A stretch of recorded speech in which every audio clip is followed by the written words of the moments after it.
जय श्री राधे। जय श्री राधे। जय श्री राधे।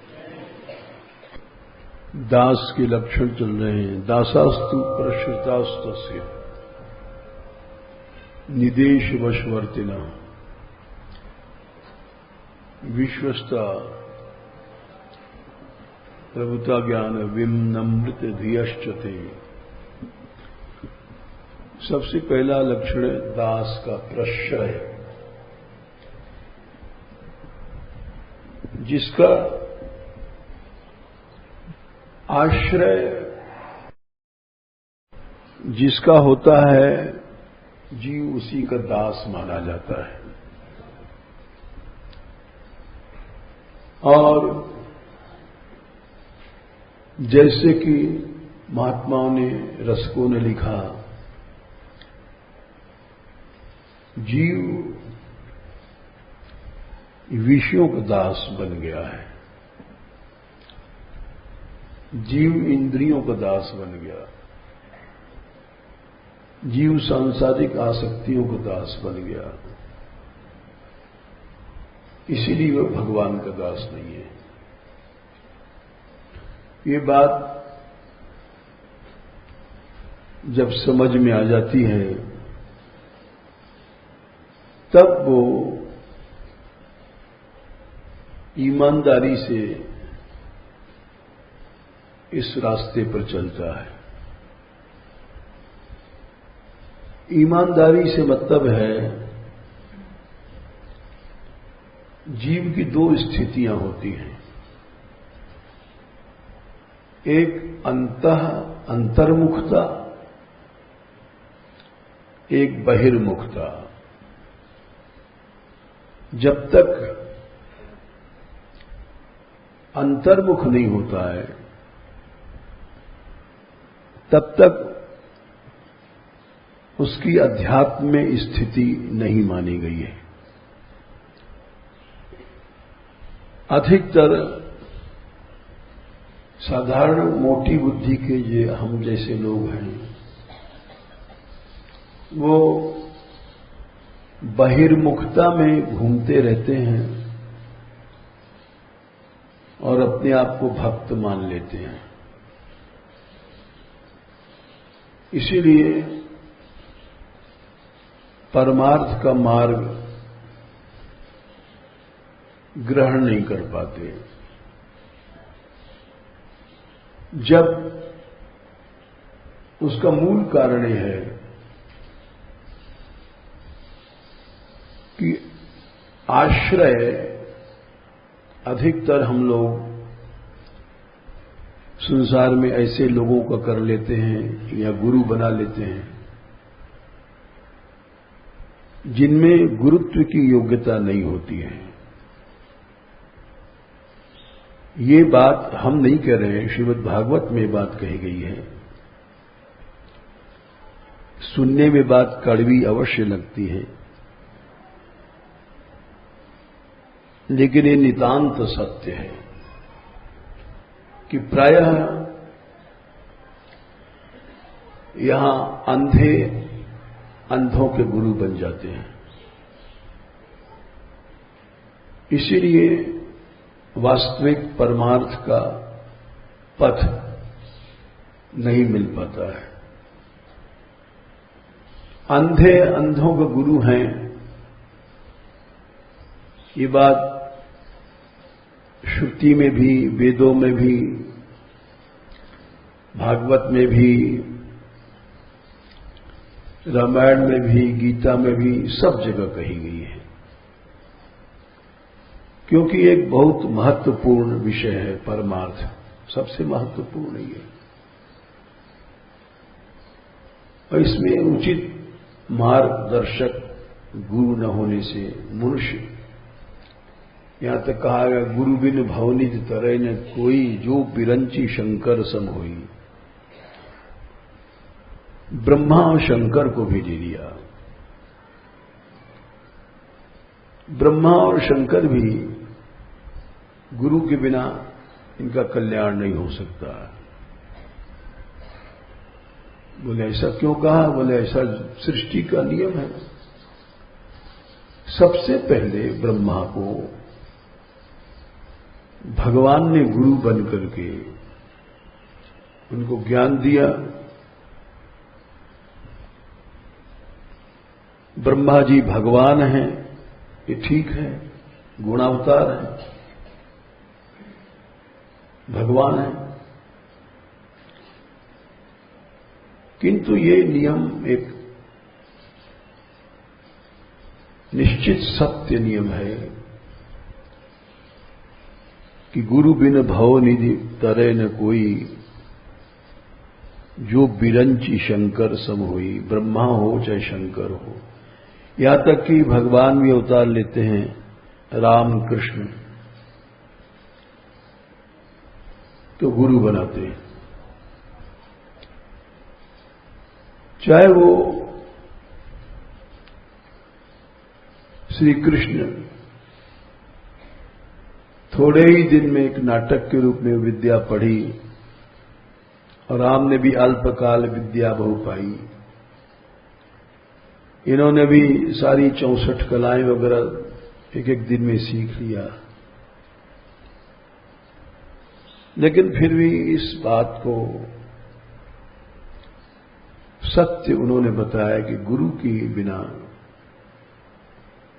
परमार्थ का रास्ता नहीं मिलेगा, चाहे वो भगवान हो, चाहे ब्रह्मा हो, चाहे शंकर हो। ब्रह्मा जी को भी भगवान ने चतुश्लोकी दिया दूसरे स्कंद में 9वें अध्याय में, और फिर उसके बाद में ब्रह्मा जी ने नारद को ज्ञान दिया। नारद जी ने व्यास से कहा, व्यास ने शुक को। दूसरी परंपरा भी चली है, शेष भगवान ने ज्ञान दिया सनकादि को, फिर सांख्यायन को, बृहस्पति, मैत्रेयी। बिना गुरु के कोई परंपरा नहीं चलती, चाहे भगवान हो। नियम ये अकाट्य नियम है। शंकर जी को भगवान श्री कृष्ण ने पद्म पुराण में ये जुगल मंत्र दिया है। पार्वती जी को भी शिव जी ने दिया, गोपाल सहस्त्र नाम शिव जी ने पार्वती को सुनाया। रामायण में वामदेव जी ने पार्वती को राम मंत्र दिया। तो ये सब जगह परंपरा सही है, लेकिन इस परंपरा में सच्चा रास्ता इसलिए नहीं मिलता है कि वेद में, श्रुतियों में, सब में लिखा है कि अधिकतर अंधा अंधे का गुरु बन जाता है। इसलिए सच्चा मार्ग नहीं मिलता है। अब इसका हम एक दो प्रमाण दे दें। जैसे वेदों में सबसे पहले श्रुतियों में कहा गया कि अविद्यायामन्तरे वर्तमानाः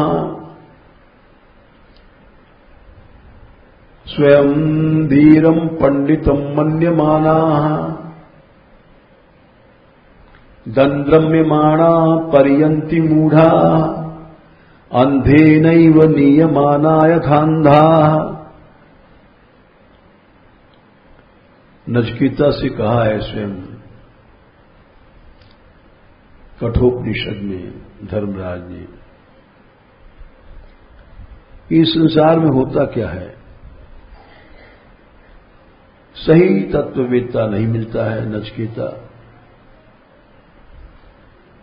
ज्यादातर जो गुरु बनते हैं वे स्वयं अविद्या में रहते हैं, लेकिन आश्चर्य कि वो अपने को धीर और पंडित मान लेते हैं। हैं अविद्या में। अविद्यायाम अंतरे वर्तमाना स्वयं धीरम पंडितम मन्यमाना, स्वयं को पंडित मानते हैं। दंद्रम्यमाणा, भटक रहे हैं विषयों में, पैसे में, भोगों में, अपने नाम में, संकीर्णताओं में, मेरा तेरा, ये सब चीजों में। इसका बड़ा तांडव नृत्य हो रहा है। अभी हम परसों वृंदावन गए थे, सब लोग देख रहे थे, सुन रहे थे। भरी सभा ने किसी ने एक संकीर्णता की बात कही, श्रेष्ठ पुरुष ने, वहां का सर्वमान्य व्यक्ति, आचार्य। तो हमारी श्री जी हैं, वो निकुंजेश्वरी बरसाने से क्या काम।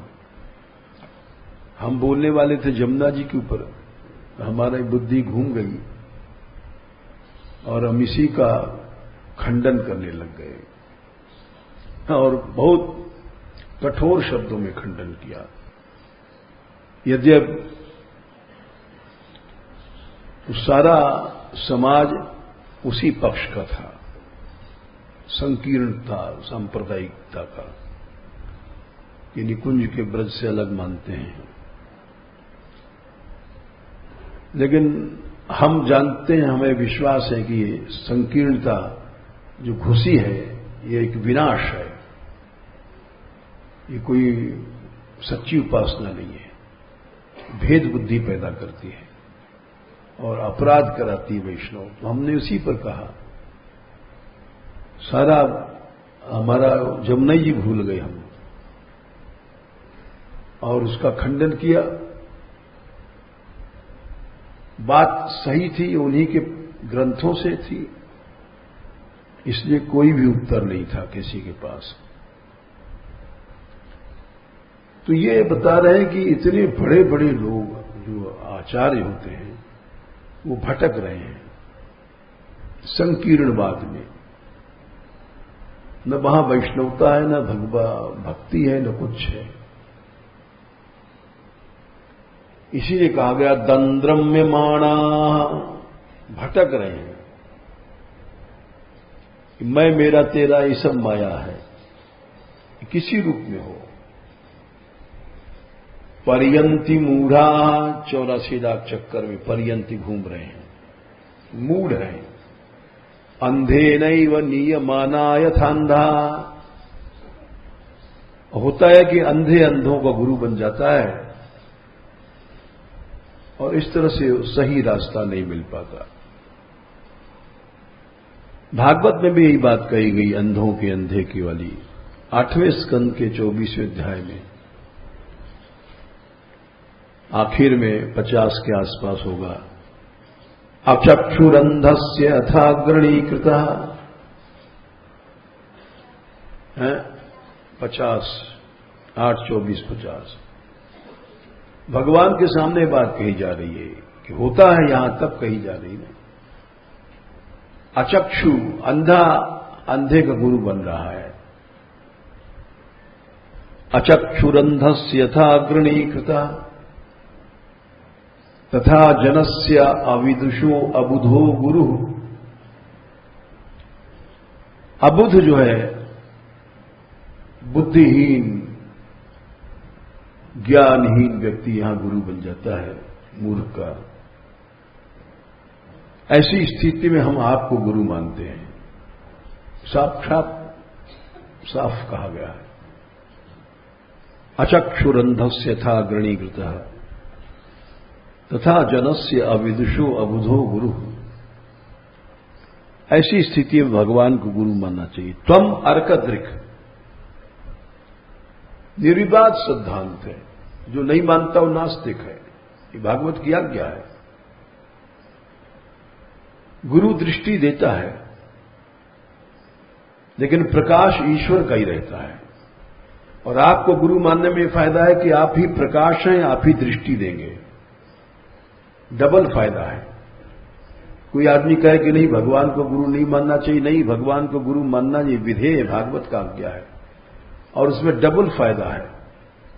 गुरु दृष्टि देगा, प्रकाश तो ईश्वर का ही रहता है, और भगवान अचक्षुरंधस्य यथा गृणीकृत तथा जनस्य विदुषो अबुधो गुरु तम अर्कदृक्, तुम प्रकाश सूर्य भी हो और दृष्टि भी हो। यदि इसका अर्थ किया जाए तो मालूम पड़ता है कि कृष्णम वंदे जगद्गुरुम, केवल भगवान ही गुरु हो सकते हैं। यदि उसका कोई ठीक से अर्थ समझे तो अर्क माने प्रकाश भी हो, दृष्टि भी तुम हो। तम अर्कदृक् सर्वदृशाम समीक्षणो, सबकी आंख तुम ही हो, इसलिए मैं आपको गुरु बनाता हूं। वृतो गुरु न स्वगतिम विभुत्सता हूं। बोले आप हमें क्यों गुरु बनाते हैं? बोले कि संसार में ऐसे गुरु मिलते हैं जो नाश कर देते हैं और अंधकार है उसको फेंक देते हैं कि सदा के लिए अंधकार में चला जाए, कभी नहीं निकलेगा। इसके नीचे वाला श्लोक है कि त्वम जनो जनस्य, संसार में होता है कि मनुष्य मनुष्य का गुरु बनता है। जनो जनस्य आदिश्यते असतीम मतिम, दुष्ट बुद्धि सिखाता है। मेरा तेरा स्वार्थ वृत्ति, संकीर्णता, ये असत बुद्धि का दान देता है गुरु बनकर के, स्वार्थी होता है। जनो जनस्य आदिश्यते असतीम मतिम यया प्रपद्येत दुरत्यंतना, जिससे वो ऐसे अंधकार में पहुंच जाता है जहां से कभी निकल नहीं पाएगा। दुरत्य अंधकार में पहुंच जाता है। और तुमको गुरु मानने में फायदा है, तुम अव्ययम ज्ञानम अमोघ अमंजसा, तुम अव्यय ज्ञान दोगे बहुत जल्दी, जिससे मनुष्य अपने लक्ष्य को प्राप्त कर लेगा। तुम अव्ययम ज्ञानम अमोघ मंजसा प्रपद्यते येन जनो निजम पदम। इसी तरह से रामायण में है, गुरु शिष्य अंध बधिर के लेखा, एक न सुना एक न देखा।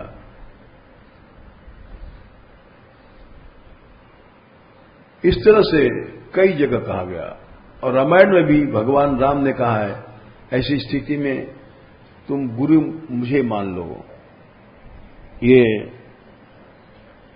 सब जगह कहा गया है। गीता में भी कहा गया है कि भगवान राम ने जब उपदेश दिया है भक्ति का, लक्ष्मण को दिया है, तो वहां पर उन्होंने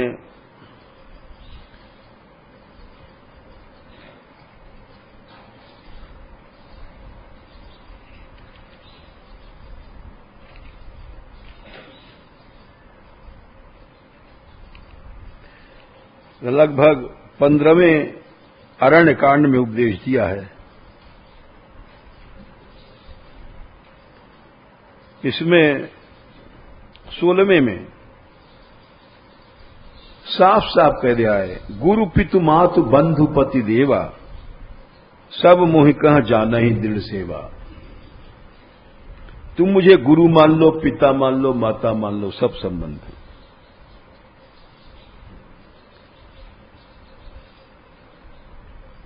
ये रामायण का प्रमाण है। अरण्य कांड 16 भगवान का वचन। इसी तरह से आगे भी महादेव जी ने कहा है कि उमा ये भगवान के समान कृपा कोई गुरु भी नहीं कर सकता।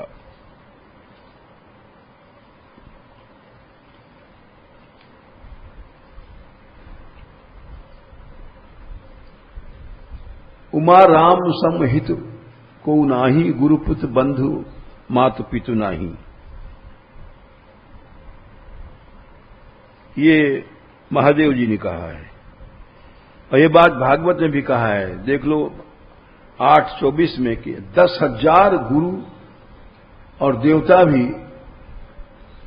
नयत करीब 48 के आवास होगा, शायद 49 होगा, 8:24 है 49। आयुध कहते हैं 10,000 गुरु कोई कर ले, नया प्रसाद आयुध भागलेशम।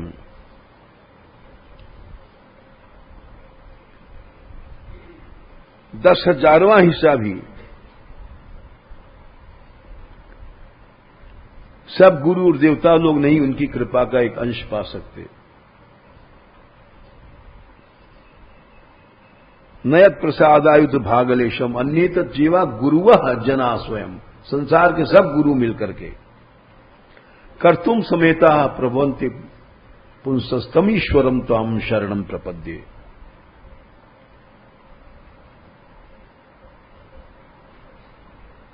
तो इसलिए ये सब जो बातें हैं उनको समझना बड़ा कठिन है। संकीर्ण लोग नहीं समझ सकते। और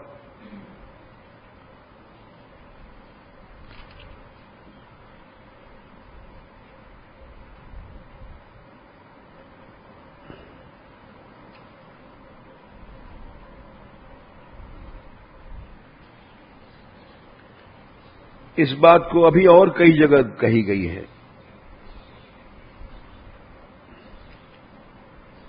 कि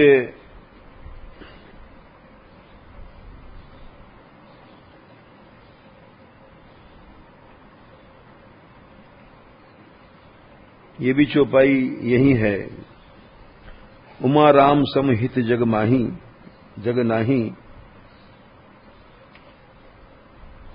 अरण्य कांड में ही है।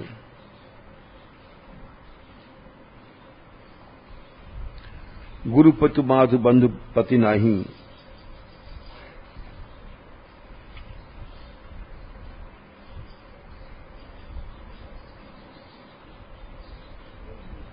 संसार के समस्त गुरु भी उतना हित नहीं कर सकते हैं। संख्या क्या है? किष्किंधा कांड 13।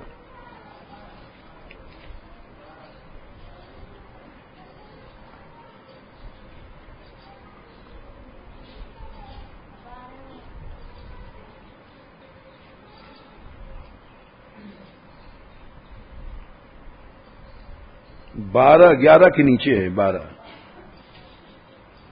उमा राम समहित जग माही, गुरु पितु मातु बंधु प्रहुनाई। न गुरु करता है ऐसी कृपा, न पिता न माता न बंधु न प्रभु।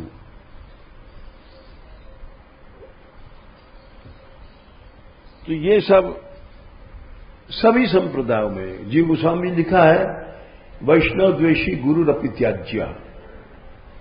जीव गोस्वामी जी ने भी लिखा है। और सबसे पहले जो प्रताप भान की कथा रामायण में रखी गई है 20-30 दोहों में, वो भगवत धाम को जा रहा था। उसने अनेक वासुदेव समर्पित यज्ञ किए, हजारों बार, लेकिन कपटी गुरु मिलने से रावण बनना पड़ा।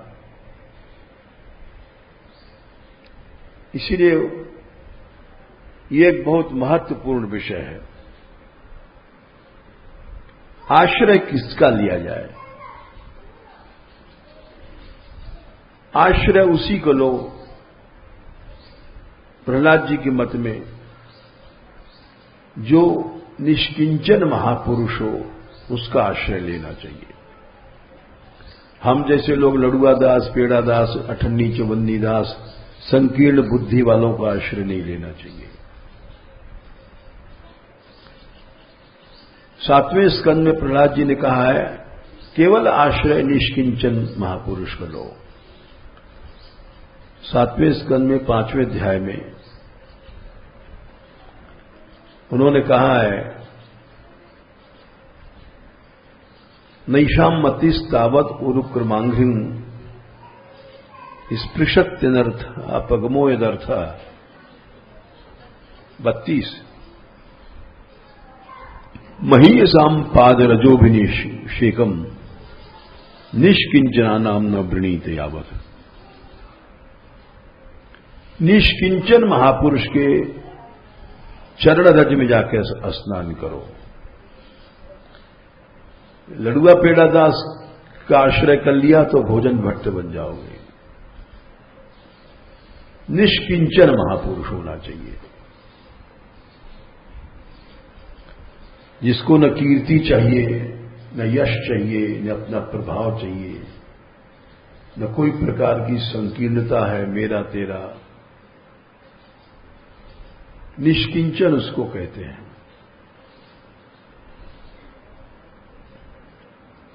ये बात कई जगह कही गई है प्रहलाद जी ने कि मनुष्य साधन करने चलता है, लेकिन इंद्रियों का और विषयों को आश्रय करके चलता है, इसलिए सिद्धि नहीं मिलती है। कोई भी हो, साधु हो, गृहस्थ हो, कोई भी हो, जब तक हम इंद्रियों का और विषयों का आश्रय लेते हैं, खुली भी बात है, चाहे कितने बड़े पंडित हैं, चाहे कितने बड़े हम विरक्त हैं, साधु हैं, सन्यासी हैं, कोई भी आचार्य हैं, धर्माचार्य हैं, कुछ भी हैं, इंद्रियों का आश्रय, विषयों का आश्रय लेने वाला सिद्ध नहीं हो सकता। ये उन्होंने प्रहलाद जी ने 5वें स्कंध में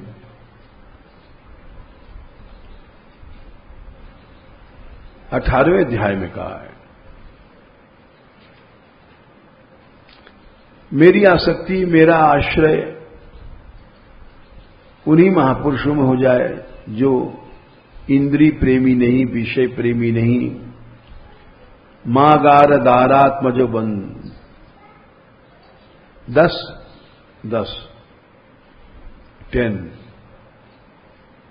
मेरी आसक्ति या मेरा आश्रय कहीं परिवार में न हो जाए। सबसे पहले स्त्री में होती है, मकान में होता है आश्रय, और समझ नहीं पाता प्राणी। जहां आसक्ति वहां का आश्रय। प्रहलाद जी ने कहा, मां गार दारात्मज वित्त बंधुषु। मकान में आश्रय न हो जाए आसक्ति, दारा मन स्त्री में न हो जाए, स्त्री पुत्र पति आदि, आत्मज बेटा बेटी, वित्त पैसे में न हो जाए,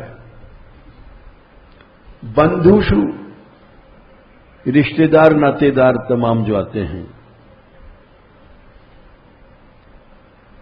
उनमें कहीं आसक्ति न हो जाए। फिर आसक्ति हो गई, आश्रय खत्म हो गया। संगो माने आसक्ति अगर हो, आश्रय हो, तो भगवत प्रियों में, भगवत भक्तों में हो।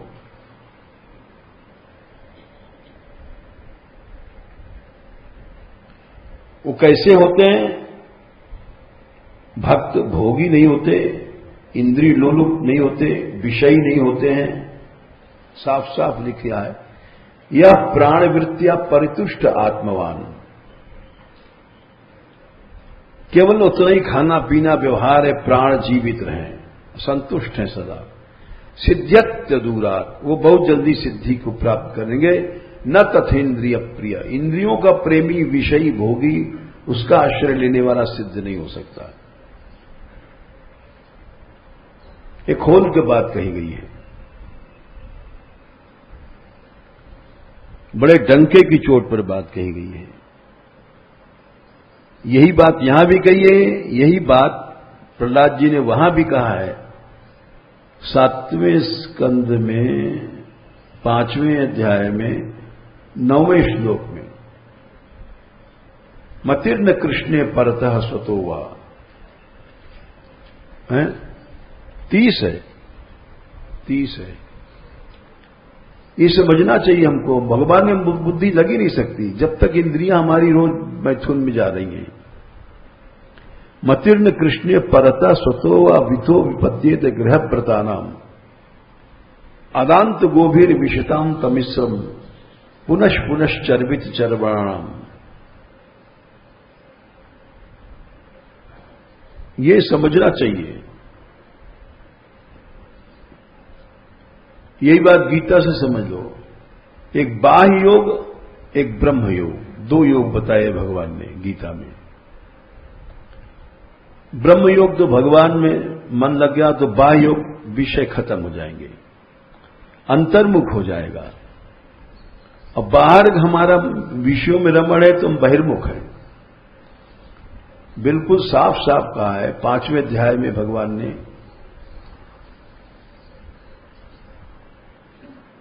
21वें 22वें में, गीता में 5वें अध्याय में अंतर्मुख और बहिर्मुखता दोनों साफ साफ अलग अलग समझा दिया। 21वें में 5/21 में बाह्य स्पर्शेषु असक्तात्मा। बाह्य स्पर्श जितने विषय हैं उनसे जो असक्त अलग है, तब उसको भीतर जो सुख मिलेगा, भीतर का सुख तब मिलेगा। ऐसा नहीं कि हम ग्रस्त हैं, तुमको लाइसेंस मिल गया दिन रात भोग ही भोगते रहो, कुछ नहीं, उस गलत रास्ता है। ग्रस्त बड़ा है साधु से यदि वो आसक्ति रहित है, तो विषयों की प्राप्ति में भी उसको आसक्ति नहीं, इसलिए बड़ा है वो। ऐसा नहीं है कि ग्रस्त को लाइसेंस मिल गया विषयासक्ति का, वो गलत समझते लोग। साफ साफ कहा है बाह्य स्पर्शेषु असक्तात्मा। बाह्य विषयों जितने उनमें असक्त है, जो जिसकी आसक्ति नहीं है, तब उसको विन्दति आत्मनि, उसको भीतर को सुख तब मिलेगा। भीतर का सुख क्या है? ब्रह्मयोग। ब्रह्मयोग, ब्रह्मयोग तब मिलेगा जब बाह्य योग खत्म हो जाएगा।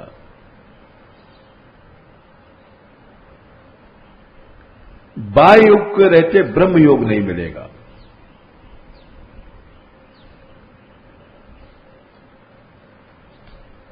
सुखम अक्षयम अश्नुते, भगवान ने इस बात को गीता में कहा, जब ही सुख मिलेगा।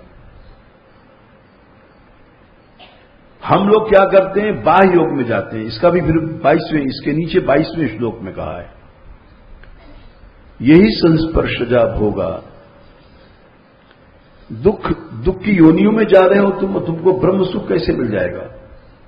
5/22।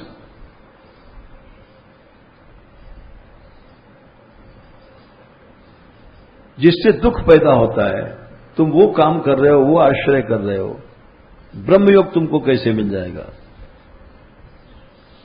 यही संस्पर्शा भोगा दुख योनि हो। काम तो को ऐसा कर रहे हो कि दुख ही दुख मिले। फिर उन्होंने कहा कि जब बाहरी छोड़ दोगे तब अंतर्मुख हो जाओगे, फिर वहां तुमको ब्रह्म मिल जाएगा। ये 23वां श्लोक बड़े महत्व का है। अंतर्मुख होने का लक्षण क्या है? बहिर्मुखता मिटी और अंतर्मुखता आई। 2 मुंह तो है नहीं। बहिर्मुखता मिटने के बाद अंतर्मुखता आती है। अंतर्मुखता का लक्षण है 5/23 में, योन्ता सुखो अंतराराम। भीतर को सुख लेता है, लड़ुआ पेड़ा को सुख नहीं लेता। अंतः सुख भीतर का, भीतर सुख मिलता है तो अंतराराम भीतर ही रमण करता है, बाहर रमण नहीं करता। उसका प्रणाम अंतर ज्योति, निरंतर प्रकाश भगवान का मिलता जाएगा। तीनों चीज एक साथ होती हैं। योन्ता सुखो अंतराराम अंतर ज्योति, बस उसको भगवान मिल गए। सयोगी ब्रह्म निर्वाणम, ब्रह्मरूप हो जाता है। हम लोग करते क्या है? हमारे जैसे लोग बाहर को सुन लेते हैं, बाहर इंद्रियों का, बाह्य सुख, अंतः सुख की जगह इसी को उल्टा कर दो, बाह्य सुख माने इंद्रियों को सुख लेते हैं, और बहिर आराम इंद्रियाराम बन जाते हैं। अंतर आराम की जगह इंद्रियाराम बन गए, और अंतर ज्योति की जगह फिर वह अंधकार। निरंतर अंधकार की ओर चल रहे हैं हम। इसीलिए जीव यहां तक कहा गया कि भगवान का तो मिलना दूर रहा, तुम भगवान के भक्तों को भी नहीं पहचान पाओगे बहिर्मुख जब तक रहोगे। बहिर्मुखता माने कि हमारी इंद्रियां बाहर के विषयों में जा रही हैं, तो वहां भगवान की क्या चलाई, भगवान के भक्तों को भी तुम नहीं पहचान सकोगे। तुम्हारे सामने आ जाए तुलसीदास, सूरदास, मीरा, और चाहे महाप्रभु चैतन्य, बल्लभाचार्य जी सब आ जाएं। महाप्रभु चैतन्य जी को लोगों ने कहा था बाम मार्गी, मंगल चंडी की उपासना करते हैं, पहचान नहीं पाए। भगवान भी आ जाएगा, तुम पहचान नहीं पाओगे, क्योंकि तुम बहिर्मुख हो। बहिर्मुख होने के कारण तुम अच्छे भक्तों को पहचान ही नहीं पाओगे। देखो भागवत में इस बात को कहा गया है कि भगवान तो क्या, भगवान के भक्तों को नहीं पहचान पाओगे। तीसरे स्कंद में 5वें अध्याय में शायद 41वां श्लोक होगा। तान वही असत वृत्ति भी रक्षिभिर ये पराहृतांतर मनसः परेश है 44 है।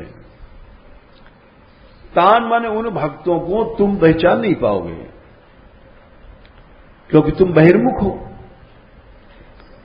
बहिर्मुख माने असत वृत्ति भी अक्षी भी। अक्षी माने इंद्रियां तुम्हारी असत वृत्ति माने बाहर जा रही हैं। अंधे हो, तुम्हारी इंद्रियां अंधकार में जा रही हैं,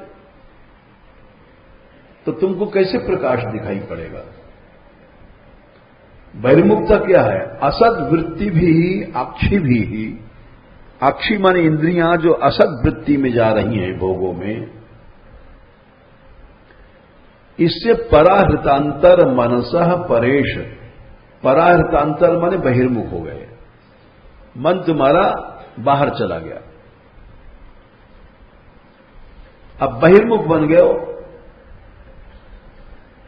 तो अथो न पश्यन्त्युरुगाय नूनम, तो तुम देख ही नहीं पाओगे उन भक्तों को। ये ते पदन्यास विलास लक्ष्म्या, जो भगवान के चरणों को रस ले रहे हैं, उन भक्तों को तुम देख ही नहीं पाओगे, पहचानोगे क्या, आश्रय क्या लोगे।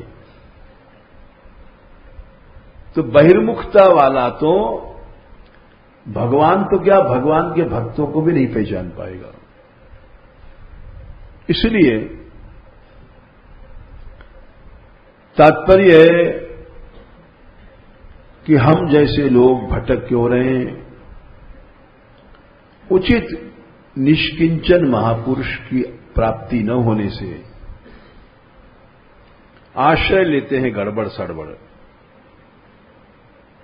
और वैसा आश्रय होने से ठीक मार्ग की प्राप्ति नहीं होती है। मनुष्य हमेशा बंधा रहता है,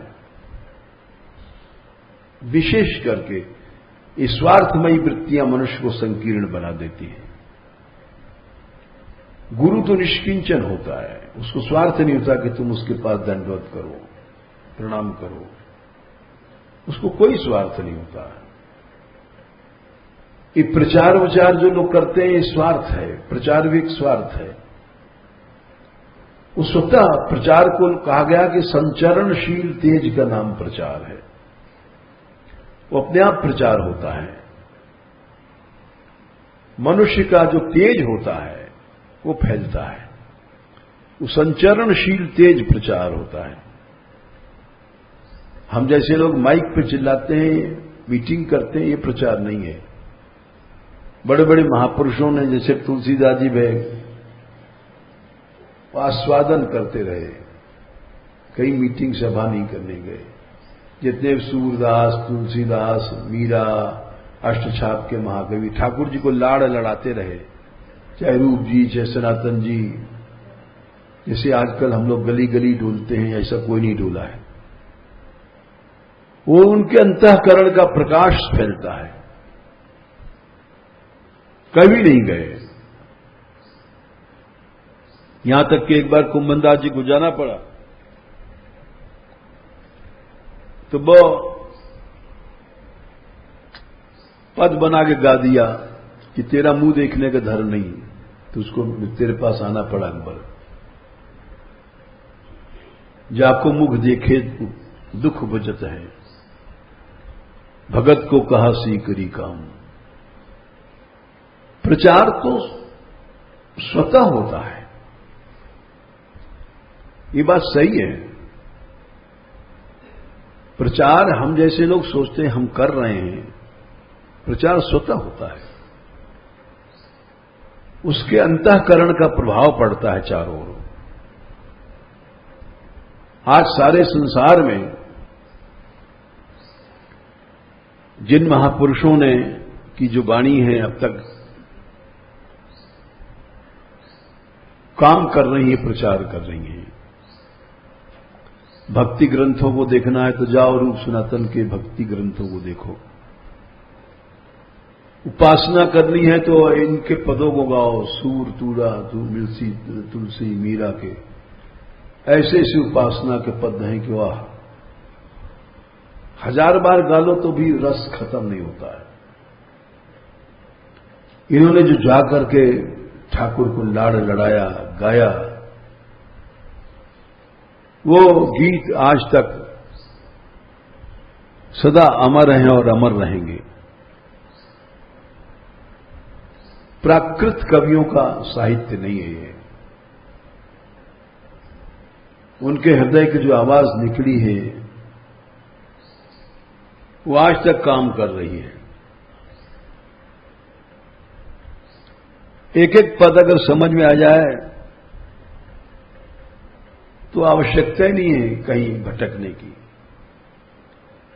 साधन पद्धति का इतना सुंदर निरूपण कभी हुआ ही नहीं कहीं। एक उदाहरण दे देते हैं, चलो। साधन पद्धति का ऐसा टक्कर का आज तक पद हमको नहीं मिला। गोस्वामी जी का पद है, तुलसीदास जी का, कैसे देऊं नाथई घोर। नाथ को, स्वामी को मैं कैसे दोष दूं, यानी उनकी कृपा में कोई कमी नहीं है। बोले क्यों?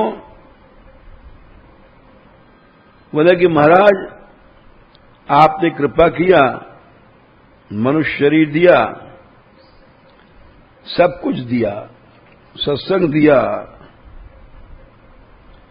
संग दिया महापुरुषों का, क्या नहीं दिया आपने। लेकिन हमारी जो स्थिति है, कैसे देऊं नाथई खोर,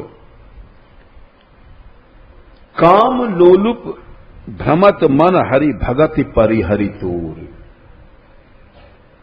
सबसे बड़ा शत्रु जीव का काम है। रूप गोस्वामी जी ने लिखा कि अन्याभिलाषिता शून्यम। तुम्हारा एडमिशन, दाखिला तब होगा जब अन्य अभिलाषाएं जीरो, शून्य कहते हैं जीरो, वहां से शुरुआत होती है। ऐसी सेवा जहां कोई अन्य अभिलाषाएं न हो। अन्याभिलाषिता शून्यम ज्ञान कर्माद्यनावृतम आनुकूल्य ने कृष्ण अनुशीलम भक्ति रिच्यते। और हमारी हालत क्या है? काम लोलुप भ्रमत मन हरि भगत हरि परिहरि तोर। बोले करता तो हूं, माला वाला फेरता हूं, भाषण भी करता हूं, लेकिन उसके पीछे बहुत प्रीति पूजाई वे पर, अपने को पुजाना, अपने को स्टैब्लिश करना, भीतर चोर छिपा होता है प्रचार में। बहुत प्रीति पूजाई वे पर, पूजिबे पर थोर। सारे संसार को भगवत स्वरूप मान करके उनको पास से मानना जाए, ये कुछ नहीं है। देत सिख सिखियो न मानत मूढ़ता असमोर। शिक्षा तो बहुत देता हूं चारों तरफ घूम घूम के, लेकिन स्वयं नहीं मानता किसी की शिक्षा, क्योंकि अपने आप को हमने भक्त आचार्य गुरु समझ रखा है। देत सिख, दिन रात शिक्षा देता हूं सबको, लेकिन हमारी हालत उल्टी है, स्वयं किसी की शिक्षा नहीं मानता। ये हर जीव की प्रवृत्ति इन्होंने कितने सूक्ष्म रूप से लिखी है। कोई, हमारे बाबा कहते थे कि देखो दास मार्ग है दास बनने का, हर आदमी स्वामी बनना चाहता है, तो कैसे भक्ति मार्ग पर चल देगा। भक्तों की अधीनता, संतों की अधीनता, गुरुओं की अधीनता, भगवान की अधीनता, अधीनता का मार्ग है। हमारे जो लोगों में क्या आदत है, भाई इधर बैठ जाओ, क्यों बैठ जाएं। हालत हमारी ये है, किसी ने कहा थोड़ा आगे सर चलिए सत्संग में, यहां जगह कम है, अरे क्यों सर कहें। ये आसुरी बुद्धि तो हर क्रिया में दिखाई पड़ रही है, यानी उठते बैठते हम देखते हैं। किसी ने कहा थोड़ा इधर आ जाइए, हम रोज देखते हैं रात को नीचे लोग कीर्तन में बाहर के लोग आते हैं, रोज देख लेना, रोज नाटक होता है। आते भक्ते ही लोग हैं, वहां जगह ऐसे बैठ जाएंगे, दूसरा आया जगह भी नहीं देंगे, सरकेंगे भी नहीं, रोज देखते हैं। इससे मालूम पड़ता है कि हर व्यक्ति कितना अंधा है।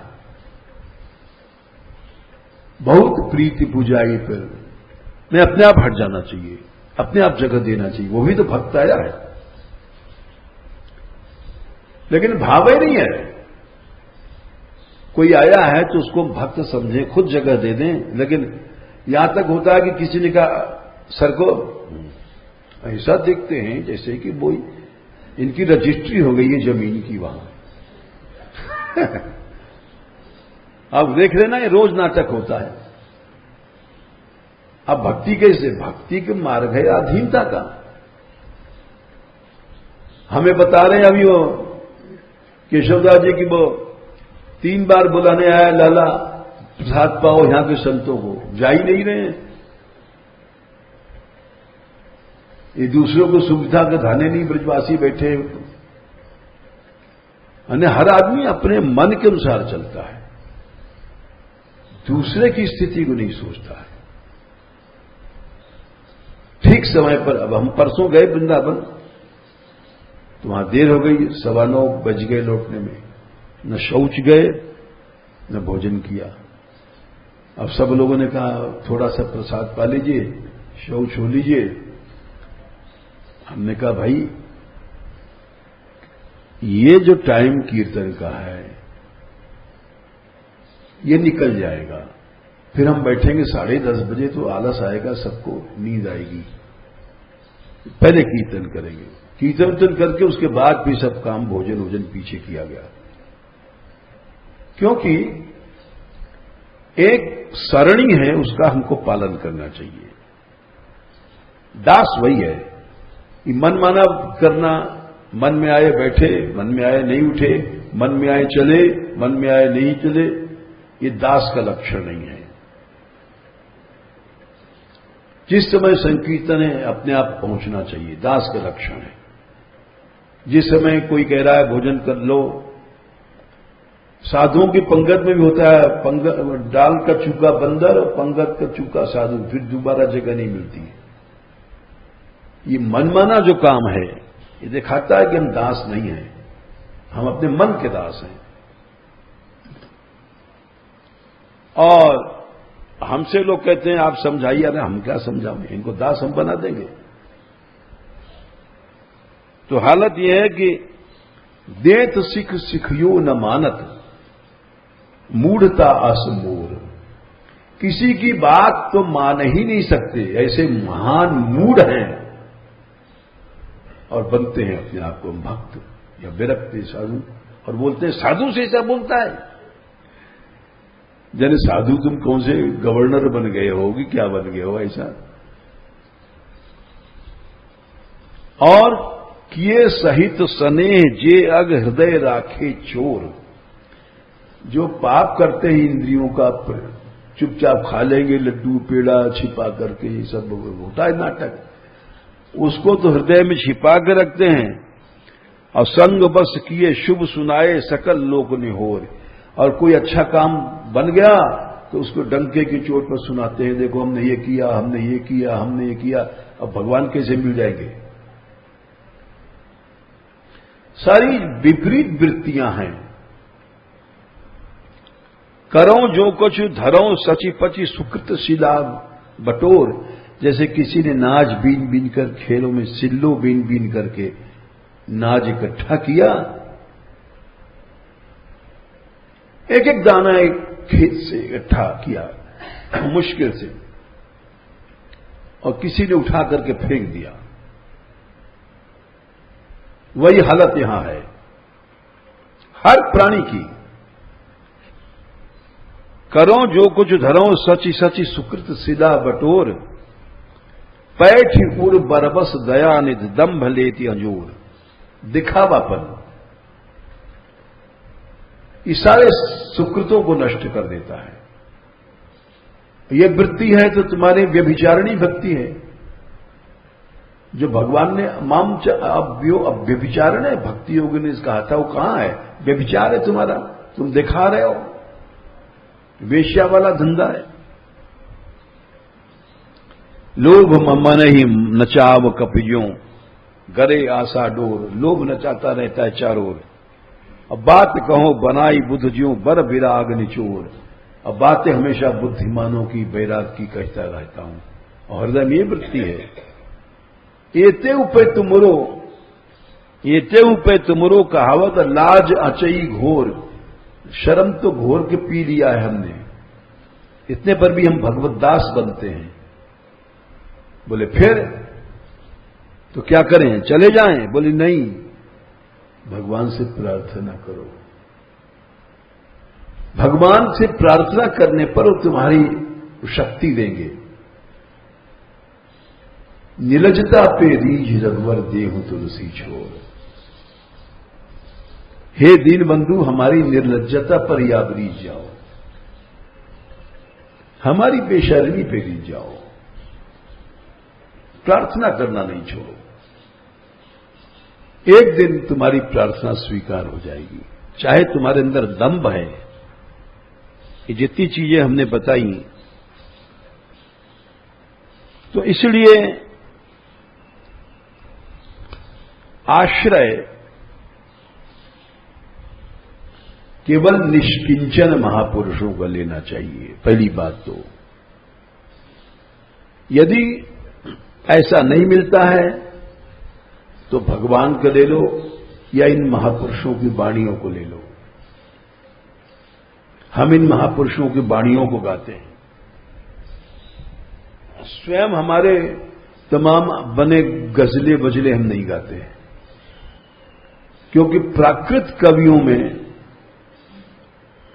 सिर धुन गिरा लगई पछताना, गोसाई जी लिखा है। प्राकृत कवियों की वाणियों में वो शक्ति नहीं होती है। इन निष्किंचन महापुरुषों की वाणियों में शक्ति होती है, इसलिए इन्हीं का आश्रय लेते हैं।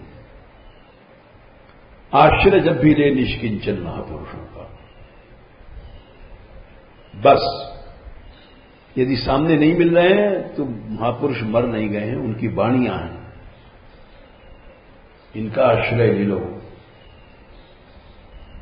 वही काम करेंगे। ये सब जो साक्षात निष्किंचन महापुरुष बैठ के जो काम करेगा, वही ये वाणियां काम करती। इसीलिए इन महापुरुषों ने वाणी प्रकट किया। इसके अंदर वो शक्ति है